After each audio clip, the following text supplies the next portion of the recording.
अच्छा, इस मुख्तसर ज़िंदगी में आपने बहुत कुछ किया है।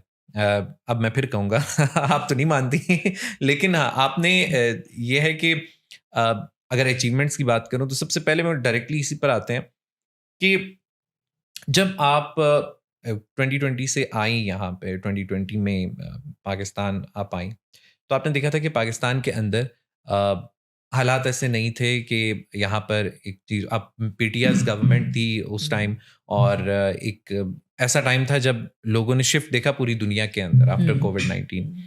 तो कोविड-19 को 19 कहा जाता है लेकिन असल चेहरा उसने 2020 में दिखाया था। बिल्कुल। सो पाकिस्तान के अंदर रिकवरी फेज़ में भी हम 2020 के बाद दाखिल हुए थे।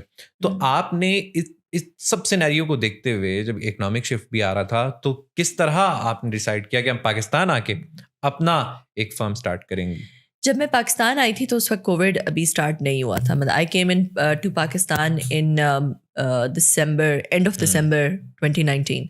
ठीक है। 25th December 2019 था, टू बी प्रिसाइज, क्रिसमस। और तब तक कोविड का ज़िक्र नहीं हुआ? तब तक कोविड का बहुत ही इनिशियल जिक्र था। मतलब कुछ पता ये नहीं था कि covid is going to be anything और इतनी बड़ी चीज़ होगी। वो मार्च 2020 में एक बड़ी ड्रास्टिक चीज़ चेंज बनी। आ गया था एग्जैक्टली। मार्च के अंदर। उस वक्त मैं अभी तक सिस्को में थी और मैं सिस्को से छुट्टी लेके पाकिस्तान आई थी। अच्छा, आप छुट्टी लेके? हाँ जी, वाह! मैं छुट्टी लेकर आई थी 3 महीने की। सिस्को में अगर आप 10 साल काम कर लें तो आपको 3 महीने की छुट्टी मिलती है पेड। नाइस। तो वो लेके मैं पाकिस्तान आई थी और मगर मेरा प्लान यही था कि मैं पाकिस्तान ही रहूँगी।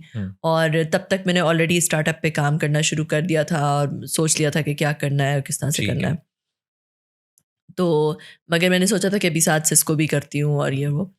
तो उसके बाद कोविड आ गया और कोविड से दुनिया काफ़ी तब्दील हुई। ऐसे? एक तो ये चीज़ हुई कि मुझे, जो मैंने सोचा था कि 3 महीने बाद सिस्को की नौकरी छोड़ दूँ, मुझे छोड़ने की ज़रूरत नहीं पड़ी क्योंकि रिमोट हो गया सब कुछ।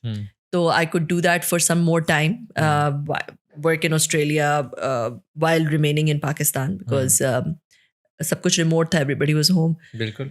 दूसरा जो है वो दुनिया में जो रिमोट वर्किंग का कॉन्सेप्ट है, जो कॉन्सेप्ट है ऑफ मतलब डिजिटलाइजेशन, ट्रांसफॉर्मेशन, वो बहुत डिफरेंट एक तरीके से बहुत चेंज होना शुरू हो गया उसके बाद कोविड के बाद।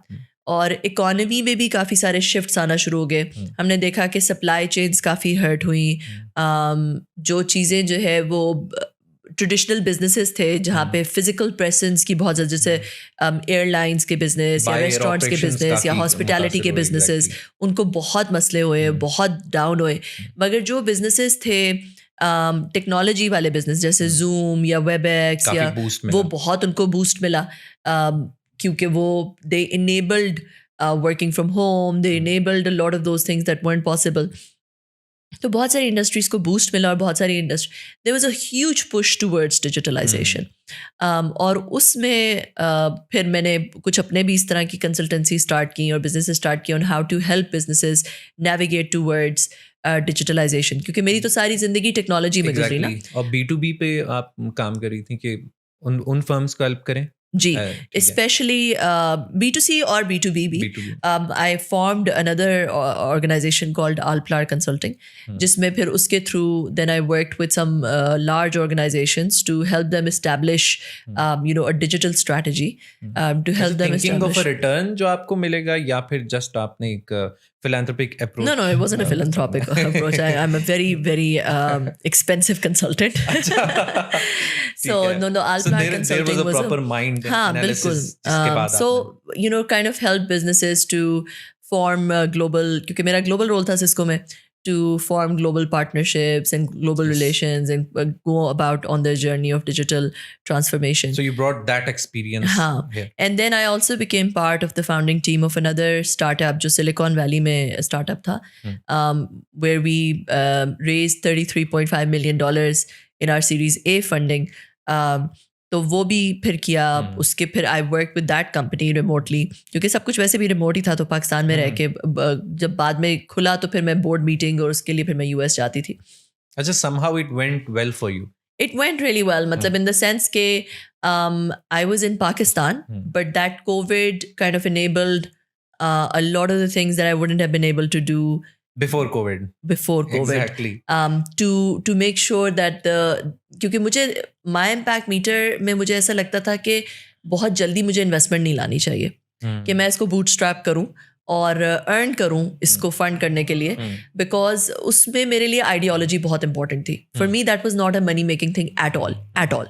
तो my impact media was a philanthropic project, और उसको फंड करने के लिए, उसमें राइट टैलेंट हायर करने के लिए, उसको मार्केट में लेके जाने के लिए I needed money. You need money and you had to start something. So COVID really kind of helped with that. अच्छा, I would also like to mention कि कोविड के बाद ये चीज़ भी हुई थी कि एक तो डिजिटलाइज हुआ, उससे लोगों को जो स्टार्टअप्स हैं खासकर वो बहुत ज़्यादा ग्रो किए. शायद इसकी वजह ये भी हो सकती है कि कॉस्ट काफ़ी बच गई. मतलब कि हमारी इन्वेस्टमेंट के अंदर ये चीज़ भी होती है कि यार हमने जो है ट्रांसपोर्ट को इंक्लूड करना है, उसके अंदर हमें बिल्स लाने हैं, जो फिजिकल फिर उसके बाद चीज़ें हैं, लेबर और ये सारी चीज़ें, इन सब की कॉस्ट माइनस हो गई. तो क्या आपको भी ये वाला फ़ायदा मिला? नॉट एज सच, क्योंकि मेरे जो एम्प्लॉयज़ हैं शुरू से वो उतनी ही सैलरीज पे थे, चाहे वो घर पे हों, चाहे वो अपने घर पे हों, या चाहे वो ऑफिस में हो.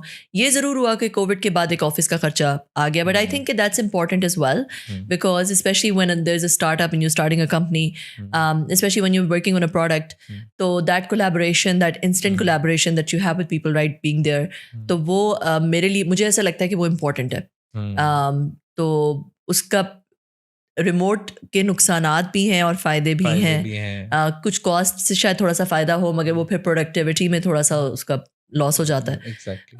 तो मगर ये ज़रूर हुआ कि कोविड से इकोनॉमी के ड्राइवर्स काफ़ी बदल गए. जो पहले ड्राइवर्स होते थे, जो पहले चीज़ें थी, they changed quite a lot, और बहुत ज़्यादा एक्सेप्टेंस आ गई रिमोट वर्किंग की, बहुत ज़्यादा एक्सेप्टेंस आ गई, जिसमें पाकिस्तान का ओवरऑल बहुत फ़ायदा हुआ. क्योंकि पाकिस्तान एक ऐसा मुल्क है जहाँ पे इंग्लिश स्पीकिंग लोग हैं, टैलेंटेड लोग हैं, यंग लोग हैं. तो बहुत सारी बाहर की कंपनीज जो हैं, they now give freelancing has become a lot more common, remote working has become a lot more common. So that is a big win, I think, for a country like Pakistan in Exactly. अभी तो PayPal के बारे में बहुत कहा जाता था कि नहीं आ रहा है, लेकिन अभी ये हुआ है कि थर्ड पार्टी सोर्स के थ्रू आप पेपैल से पेमेंट्स जो हैं वो फ्रीलांसर्स को भिजवा सकते हैं. पेयोनियर के वो पहले भी कर सकते थे. पेयोनियर से हो सकता था, लेकिन एक पेपैल का एक है ना कि फाइनली कुछ हुआ. सो वो वाला एक इम्पैक्ट है.